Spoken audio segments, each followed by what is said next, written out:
everybody, and welcome to another episode of Remote Control Sports, the show where a bunch of broadcasting friends keep their friendship alive by delivering sports takes 100% remotely. On today's show, we're going to go over our top 3 NFL uniforms. We've got CFL draft prospect Isaac Adeyemi-Berglund joining us for a great interview. Stay tuned for that. But first, it's time for roll call. We've got Dylan Dome. Howdy. Richie Solaris. Howdy. Jermaine Kelly. How's it going? And for the first time ever, we have a new host, and it's a girl. It's Gabby Cox. Hello. What's up, guys? All right, guys. So the first thing we'll get into, NASCAR has suspended driver Kyle Larson indefinitely for using a racial slur. He has since apologized. Here's his apology. Yeah, I just want to say I'm sorry. Last night I made a mistake and said the word that should never, ever be said. And, there's no excuse for that. I wasn't raised that way.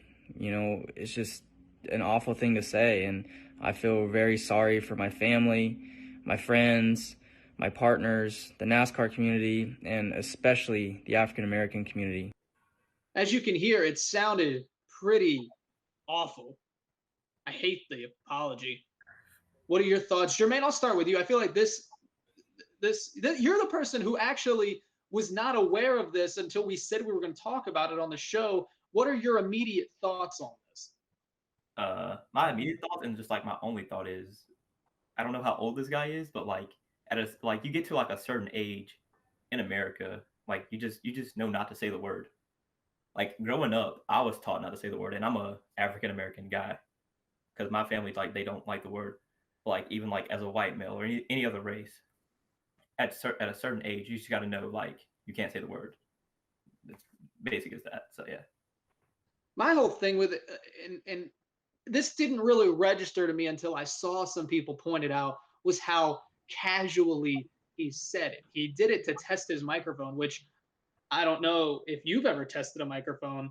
That's immediately what the word I use to test my what is wrong with him? What is going through? How is that what you decide?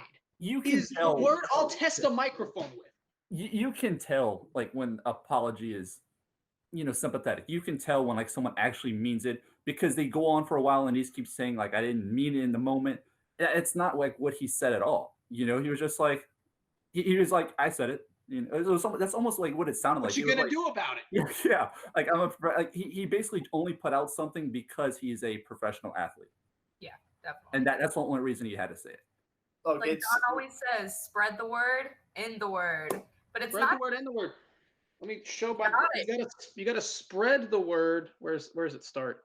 You gotta spread the word to end the word, which that's about the R word. I don't really think that it counts for this word. I don't think we should go around. I feel like it's the same concept, but I You're feel right. like just the same thing that Jermaine said, okay, it's almost said it's 2018, but it's actually not, it's 2020. So we're at a different point at this time where these words are so unacceptable, especially us going into this career path, and you being an athlete and a professional. You should know at this point, okay, there's certain things that you just have to cut out your vocabulary, just straight up. Yeah. Even more so than that word shouldn't even cross your mind. It's disgusting. It's terrible. That word should not be in your head. There's so many better words just in general. That word is disgusting. Everyone at this point knows it's horrible. Don't say it. Don't think it. That's the end of the debate and the end of the conversation, really. You cannot say that word. How long until Kyle Larson competes in another NASCAR-sponsored event? Until he gives a genuine apology, because I know people are going to be calling him out on this apology. Until he comes out and gives a genuine, heartfelt apology, I don't see him coming back. Give me a time frame. Let's see who can get the closest on this time frame. I'm going, and I think this is where NASCAR somewhat benefits from being a less popular sport in America. I think that this is going to wind up getting swept under the rug, and he's going to return very quickly. I think he returns in a month. I agree. See, who was the other driver that just lost his sponsorships as well? There was another driver. Yeah. Before. Yeah. So if he lost his sponsorships for having road rage he had a rage moment during this whole event. Imagine all the sponsors that this guy's going to lose. So even if he races again, his sponsors are probably gone. It's only a matter of time before all his sponsors announce that they're not going to sponsor him anymore. I'm sure his team's very disappointed. He would have to restart. And for him to restart, I don't see it happening for another 2 years. I think NASCAR, they get a bad rap for, discrimination and that kind of stuff. I think they need to make an example of him, suspend him for an entire year, period. Don't let him come back until he gives a genuine apology and he's done for the entire year. Yeah, I just thought they would suspend him for maybe like a few races. I don't really know the time span between races in NASCAR, but I just assumed that they would suspend him for like a race or two. So yeah. I feel the same. I think what's going to happen is exactly what John said. It's going to be swept under the rug and almost bringing back John's quick hit on a show. NASCAR has been plummeting, and so a lot of people aren't going to care about this. And especially like Jermaine, you were like Kyle Larson, like what? I just heard about it today too. It's not the most popular thing. So I'm saying, you know what? I won't say a month. I'll say 2, just to be different from you. But it's definitely getting swept under the rug. All right, moving on. This was going to be our top story until Kyle Larson opened his mouth. The XFL is dead for the second time, which is crazy. They actually filed for bankruptcy earlier today, which was a huge shock to me with all the money and that had been poured into that league. I personally am really going to miss it, and I think it's going to be a case of like the first XFL, the NFL is going to take the good and try to forget the rest. I don't think there was any bad in this XFL. I 100% agree. I don't think there was anything bad in this XFL at all. I think everything was going for them. I mean, you've seen the views for the first 2 weeks of the season. It was phenomenal. They were getting well over 1 million views each game, in each week. And I think this is it was just a financial burden. The XFL announced when they canceled the season that they were going to still pay all their athletes for the remainder of the season. This is their first year back. Obviously, when you're doing financial planning on where all the money's going to come from, you don't put the coronavirus shutting down your season in your planning. And, you're not playing games anymore on TV. The teams aren't making revenue. No one's making revenue. So no extra money's coming in, but all the money is going out to pay all these people. And eventually it's going to catch up to you. And that's really what happened. It was a business decision. They can't just keep paying all these people with no money coming in. And it's so unfortunate because, they had already had sponsorship deals for 3 years. They were set up, to go for the long haul. They were getting good views. Everything was great. I liked a lot of what they did. And my favorite part about it was being able to listen into the referees when they're reviewing plays and listening to, the entire process. I think the NFL should adopt that. That would be great. So you could get clarification on everything. They did so many things right. I thought this might finally be the first professional football spring league to finally succeed. And it took just a horrible disaster to bring it down. It sucks. Yeah, I basically agree with everything that Richie just said. They had so much going for them. They did so many things right with being able to listen to guys in the booth and on the field, challenge a call and listen to the decisions that go into that call, and even some of the more different rules that they had in the NFL. I really hope the NFL adopts some of these things into future seasons, because I think it could really improve us as fans watching the game.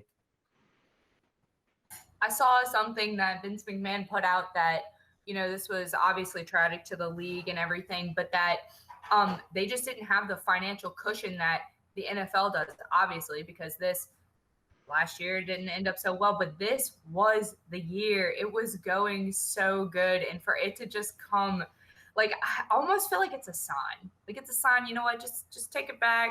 Let's we'll have to reevaluate later on, much later on. I don't know. I feel terrible for them, but yeah, this was definitely their year. Now, I want to pose this question: is because the AAF wound up signing a bunch of players to the NFL. The XFL was much more successful than the AAF, yet only I think 12 players as of now have signed with the NFL. Do you think that the NFL feels threatened at all by the XFL's success and they don't want to adopt the things that made the XFL successful because they want to say, no, there's no problem with our product. Things are going to stay the way they are. I don't think so. I think the smart decision, not just for the NFL, but I mean, if you think about it, any business, if you want to run a good business, sometimes you got to look at your competitors, even if they're not the great, see what they're doing right, and then adopt those policies and change them just slightly in a way that makes them different. I think the smart business decision is to look at all those good things that the XFL did and have a roundtable discussion, say, you know what, we like some of these things. How are there ways that we could implement some of these things? I think the NFL will really sit down and at least discuss it, but I don't think they're threatened at all by the success of the XFL. Yeah, I think the success of the XFL was like they were years down the line from like even like being on the same level as the NFL, but like some of the ideas that the XFL had were like really good and really intriguing, and I do, like Richie said, I think they will like sit down and like contemplate adding some of these features into their broadcast and games. All right, well, we'll move into our third and final discussion before we get into our interview with Isaac Adeyemi-Berglund. Let's talk about the Brandin Cooks trade. It was the biggest NFL roster move of last week. Brandin Cooks, human cancer. Dylan, do you disagree? Yeah, I hate it. It's so stupid. Bill O'Brien. You think that he's not a cancer? No, he is. Okay. No, I disagree with the trade.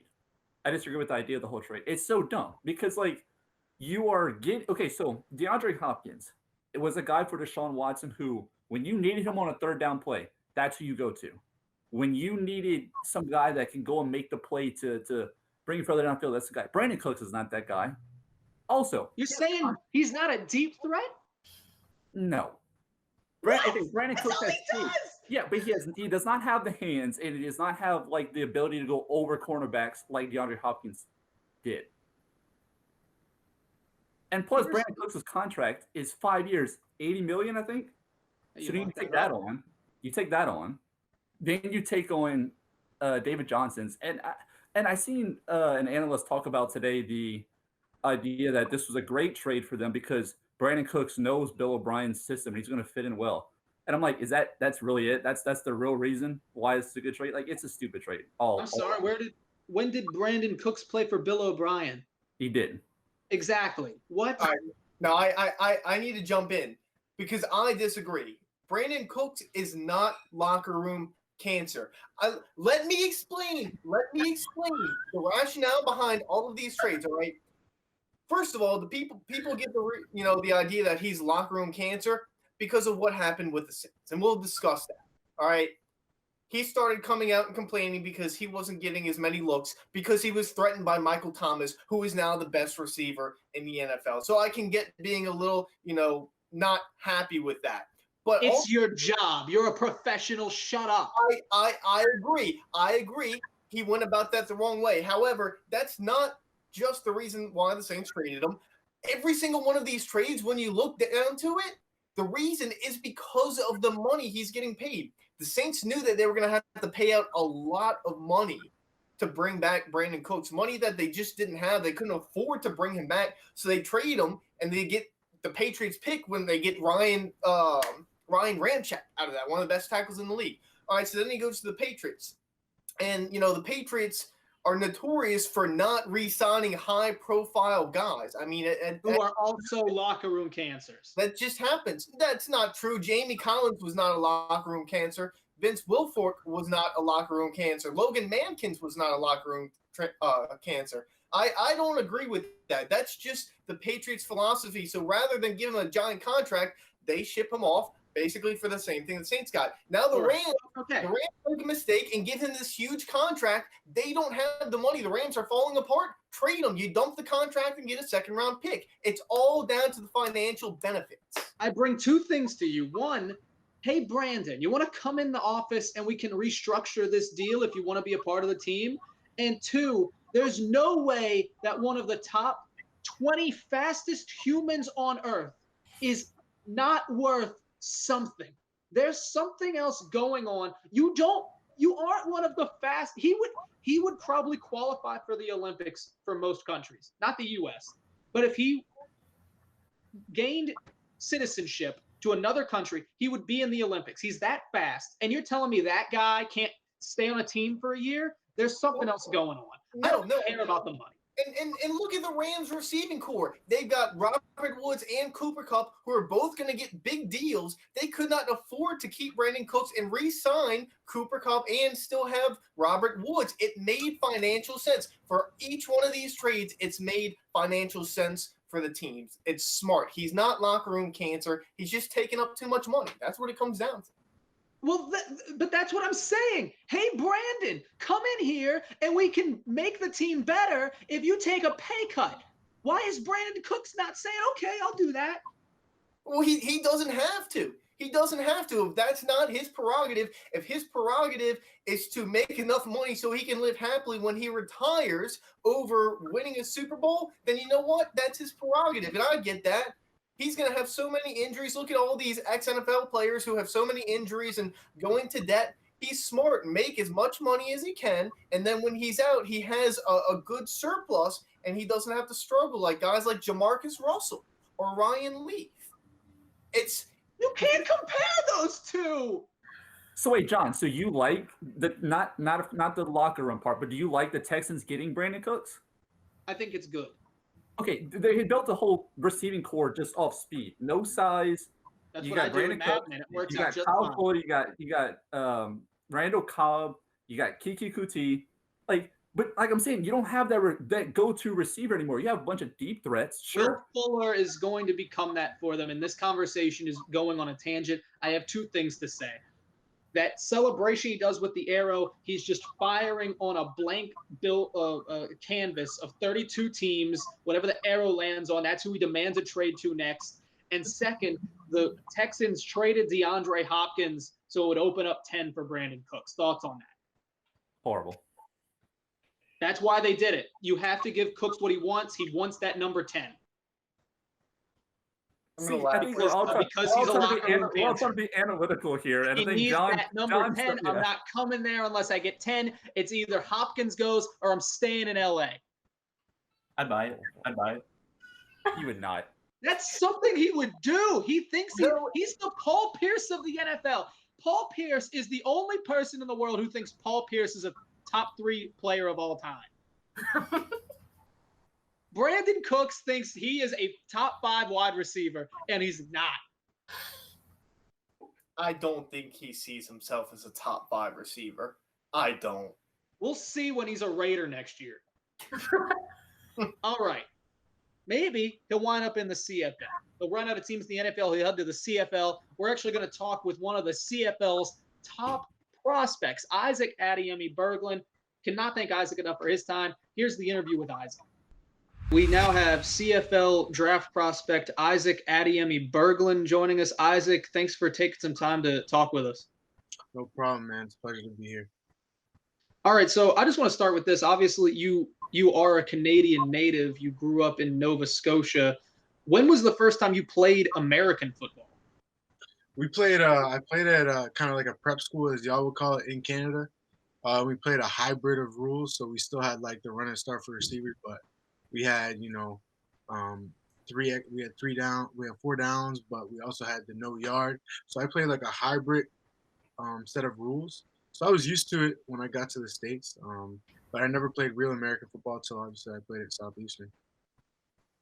So somehow Ron Roberts somehow found you up there. I don't know if you know how he found you exactly, but he finds you, he gives you a scholarship, and by the way, from where you played at to I looked it up, like how far away to drive. It's 26 hours, so it's pretty long. But how do you think they found you, and what made you say yes and kind of pack up everything to go from Canada to South Louisiana? Yeah, I get asked that question a lot, especially right now with scouts. They always ask, "Well, how did you get all the way down to southeastern Louisiana?" You know what I mean? You're going from one extreme literally to like another extreme. So I have no idea, man. I did a lot of camps uh, in hopes of being found by any school. My dream was to play in the NCAA. I didn't care what school it was. All I wanted was to just be wanted, like just to a team to take a chance on me. And one day I got the call from Southeastern. I still have no idea how it happened, but the linebacker coach called me, and he just told me that they might have a scholarship for me, just to wait a couple of days. He was going to check with Coach Roberts. Within the next, 3 or 4 days, they had offered it to me. It was really late, so I didn't take a visit. I didn't have anything like that. I just knew that this is my dream. It's what I've been working towards. So when I got the opportunity to play, I didn't and they wanted me. Somebody wanted to take a chance on me.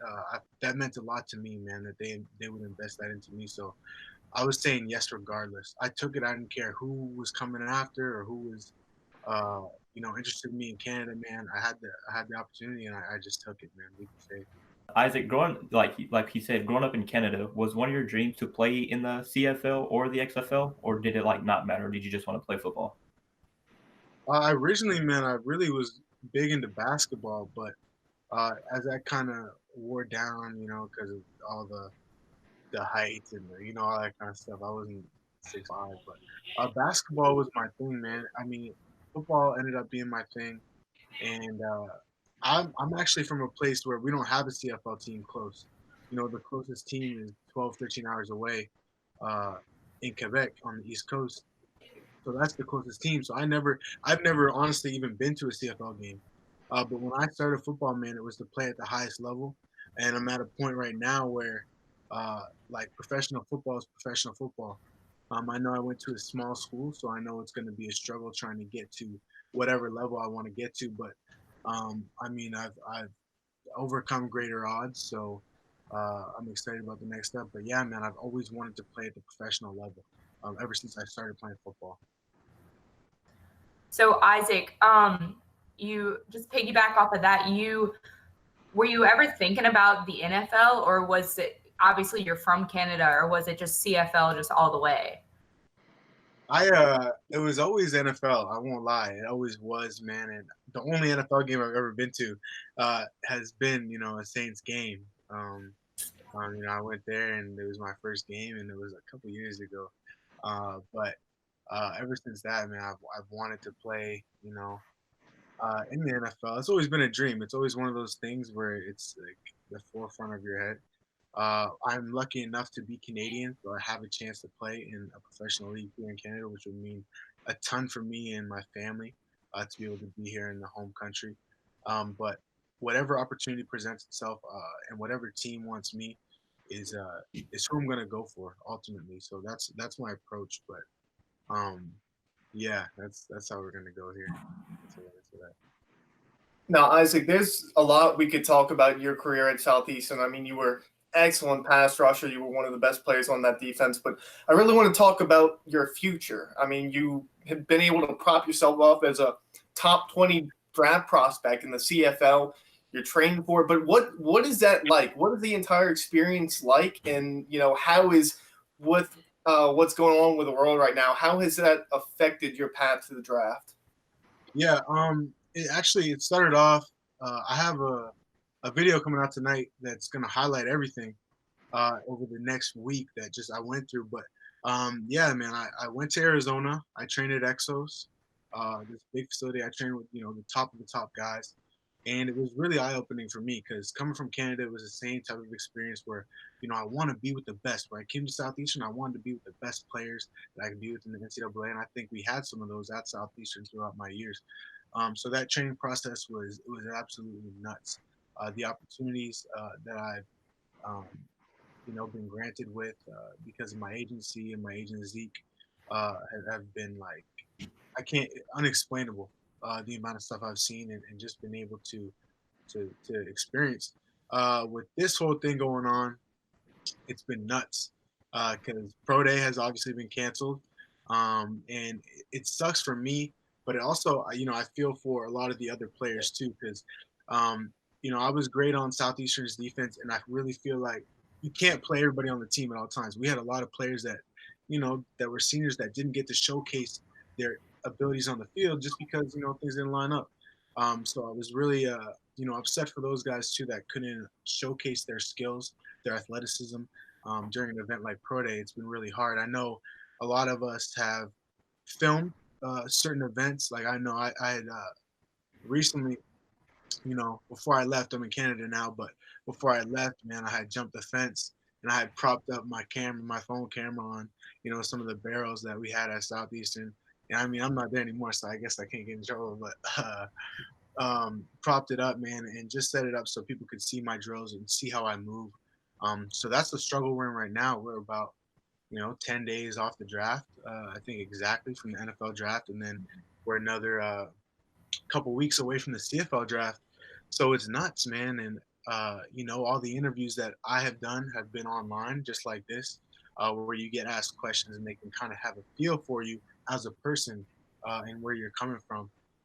As a man and as a player, they can pick your brain, but it's just not the same. And it's something that a lot of people look forward to. But yeah, I'm excited. Nonetheless, I'm excited. I feel like the draft's coming up, give us all an opportunity to kind of let go of this virus perspective and look on the bright side, bring us together to talk about football again, kind of like we're doing right now. So I'm excited about that. For the CFL fans watching, one of your coaches at Southeastern on the offensive side of the ball, Kerry Joseph, one of the greatest offensive players the CFL has seen. I'm curious if you were aware of his career. Were you a fan of his before he got to Southeastern, and what was that like being able to be part of the same program as him? Yeah, I actually didn't really know until he told me one day. He put me aside and he had told me that he was going up for a ceremony in Saskatchewan. And that's the first time I really took notice. Like coming up from Canada, I was all NCAA oriented. I wasn't anything else. I didn't care about nothing else. And well, now I know a lot more players in the CFL now in the NFL. But it's cool because that's a guy that I can relate to on more of a personal level now, because we're maybe we're not going to the same place. I mean, he's done great things, but he just has an idea of like where home would be for me. Maybe it's not Saskatchewan, but just this country, what they bring to the table, the fans that they have, and it's cool. He's one of the people that I reach out to whenever I have questions about the CFL, and he gives me a lot of guidance. So, but I have a lot of respect for Kerry Joseph and everything he's done for the country that I'm from and what he's giving back to the game at Southeastern. So, really proud to know him, and I'm really excited to see maybe if I go to the CFL to see what I can do and maybe match up in the same type of way. And as the CFL, there hasn't been much expansion in the country of Canada, but the next place most likely is your home province in Nova Scotia. Have you been following that at all with trying to get a 10th team in Dartmouth? Yeah, I hear about it all the time from my family and just from people that know I play football down here, and it would be crazy. I feel like my parents, well, my mom and my grandparents, my brother have only seen 2 games that I've ever been to, and that was the LSU game and the Central Art game in 2018, which LSU is a pretty good game, I guess, to see. But I mean, before that, they haven't seen any other game of me playing, and it's not because I want to, but I'm trying to get to the top, and sometimes things don't match up like you want them to. So, man, if I ever got a chance to play, if I'm on a different team to play here, or if I'm on this team that is coming to Nova Scotia to play for them, or whatever the situation is, man, to be able to play in front of my family would be amazing. And I think it's gonna happen for sure. I feel like this city, man, has so much to give. You look around at some of the expansions we've had as a city, like we have a lacrosse team, and before the whole virus thing, like they were selling out games, and we have the Mooseheads, we have Sidney Crosby, we had Nathan McKinnon that are from here, just big time dudes, and this city has a lot of love to give, so that would be amazing. Now, Isaac, you just kind of talked about the LSU game. I think it's probably one of your most iconic games for sure. You were able to sack Joe Burrow in that game 3 times. And I think your career really skyrocketed when you made the transition from linebacker to defensive line. And I think this past year, your senior season was probably your best year for sure. 16 tackles for loss, I think 7.5 sacks. And I think a large part had to do with the new defensive coordinator, Lance Guidry. What did he mean to you to help you further your career and even get better at the defensive line position? Yeah, he's a guy, and I've had a lot of love for him from the start. From I knew that we were going to get a new DC. All my years, I've had a new DC here, or not a new DC, but a new coach at Southeastern. So when he came in, I knew what I was getting. The year before, we played McNeese, and I knew how they played, and we ended up winning that game. But that's a guy right there that, he's helped me become a better man. D-line, I feel like he gave me a lot of freedom, and he allowed me to learn more and kind of grasp the game from a different perspective. But man, as a man, he allowed me to grow exponentially. That's a guy that I owe a lot to from a personal standpoint, and I'm so happy that before he left, man, he took a chance and came to Southeastern and helped us accomplish, winning a playoff game at home and being in a position to win a conference title. That doesn't mean anything really in the standings, but just to know how far we've come in 1 year under his wing is really big time for me. So I love Guidry, and I wish him all the best.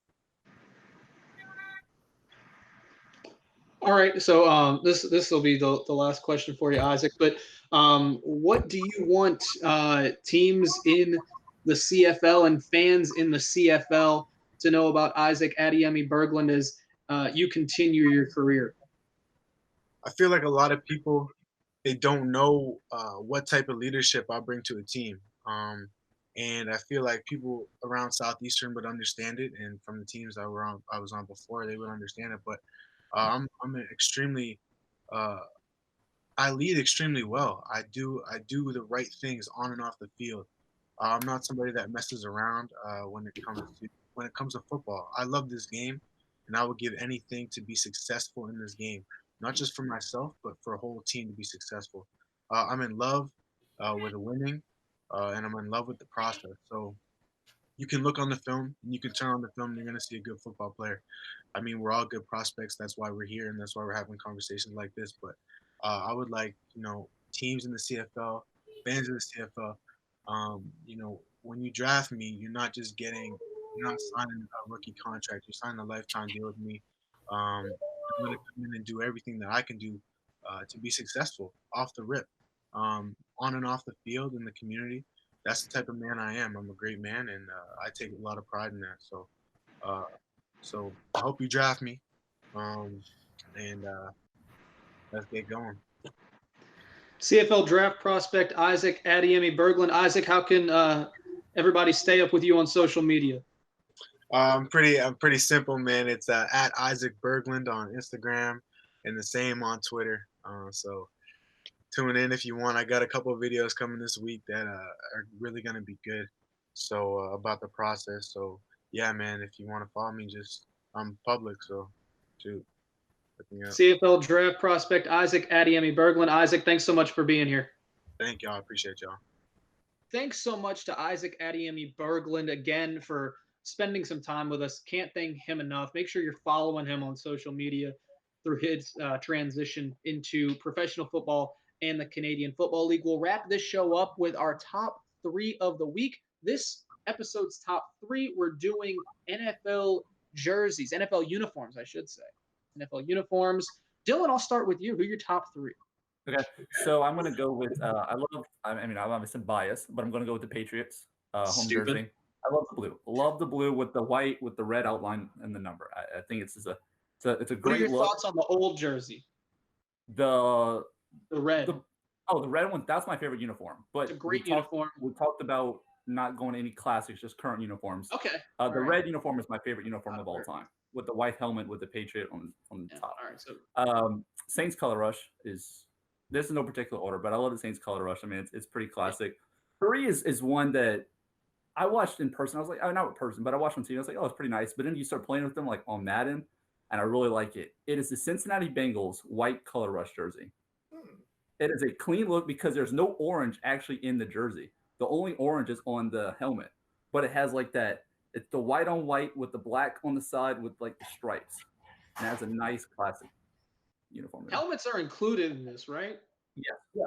Okay, because like 98% of what I'm doing is helmet based. Yeah. All right, Gabby, you said yours is similar to Richie. I guess we'll find out. Let's go with you. Okay.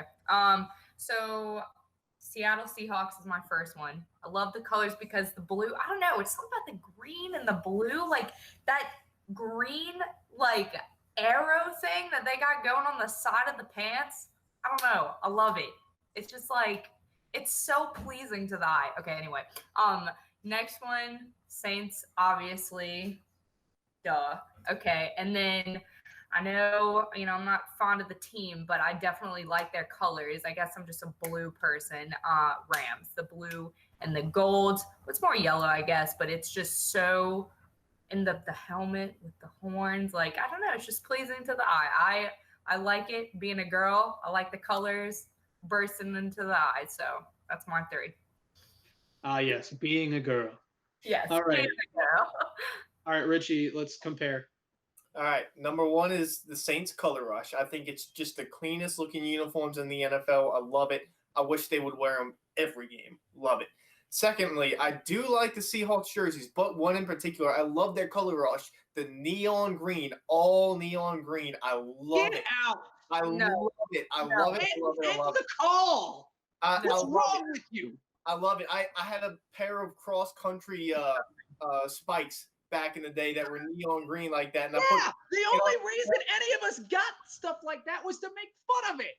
No, we showed up with it because we would get neon shoes, and we said, "Look how stupid these look. I'm about to run the 800 in them."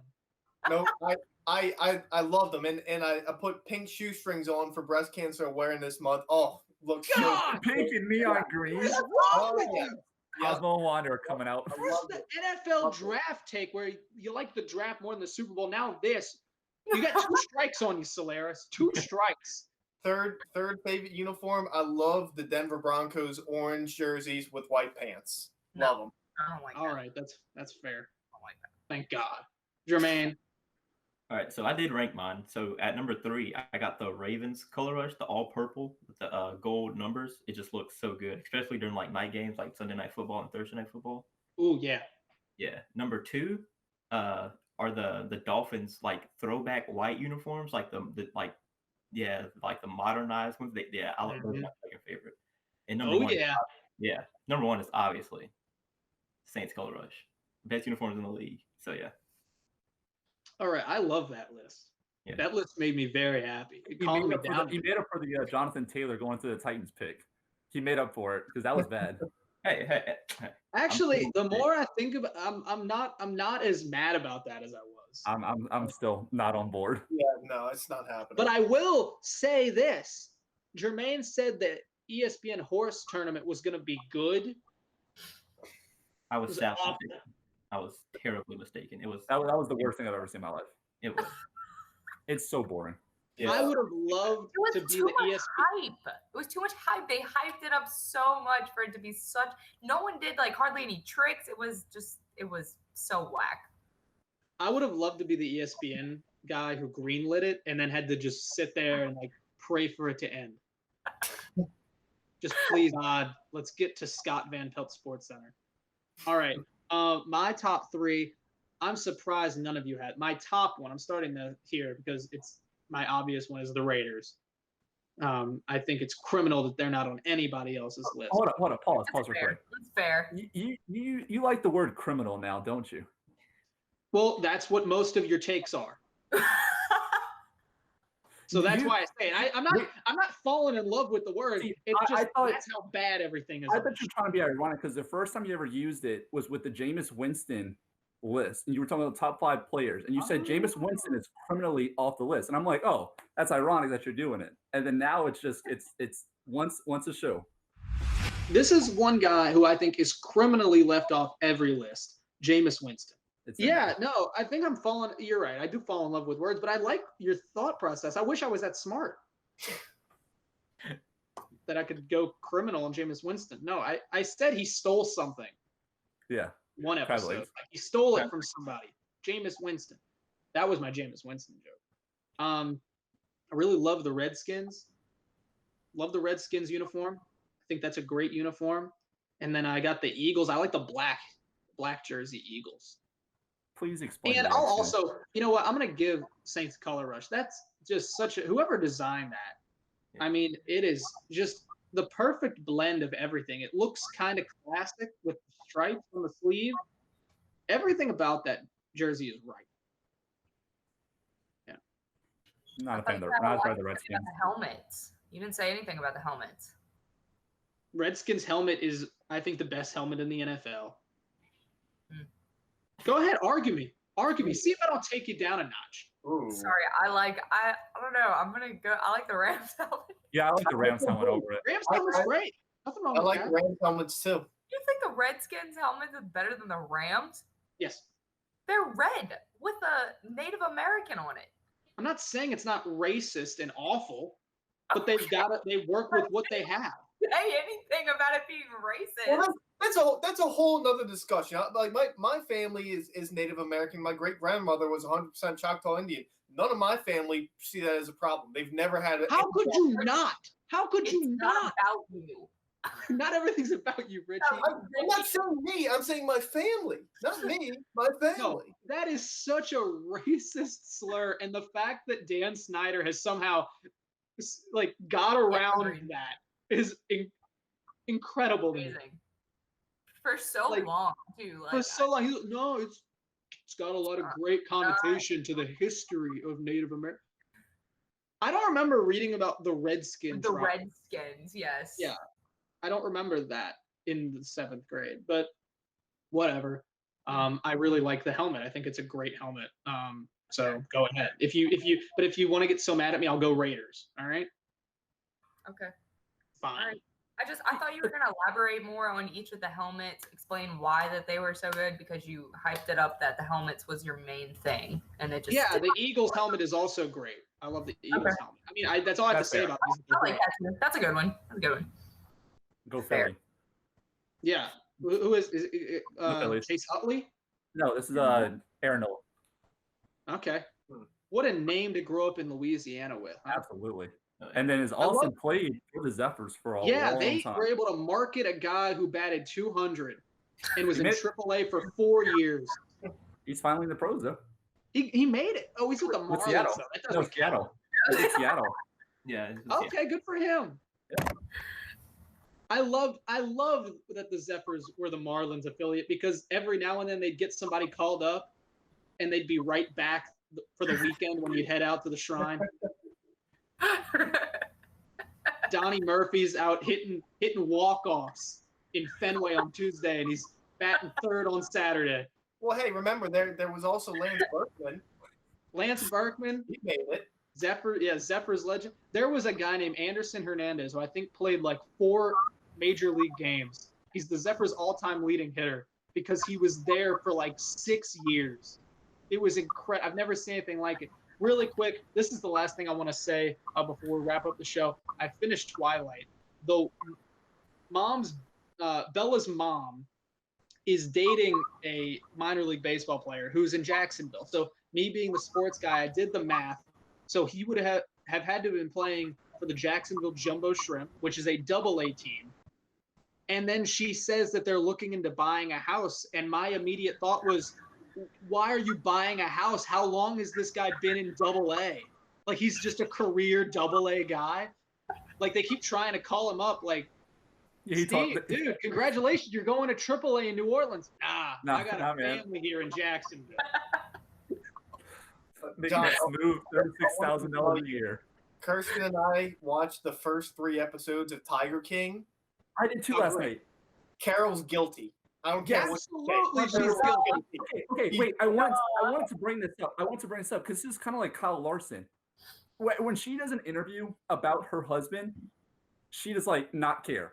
Dude, she laughs the whole time. Yes. I did not kill my husband. You haven't gotten to the part with the sardine oil yet, though. That's the thing. Oh yeah, she really incriminates herself.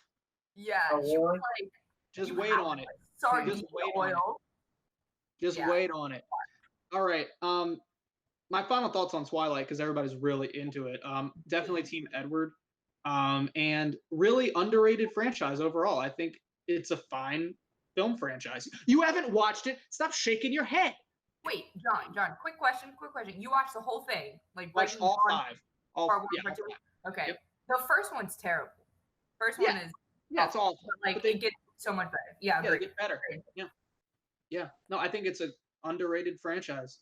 Anyway, we want to again thank Isaac Adeyemi-Berglund for his time, and make sure you're liking and subscribing. It's right down there. Subscribing helps us out a bunch. Make sure you're following us on social media, Remote C Sports on Twitter, Remote Control Sports on Instagram. We're on Facebook as well. And you can listen to the show on Spotify and our Anchor page. With that, we will see you on Thursday, everybody. Have a great couple of days.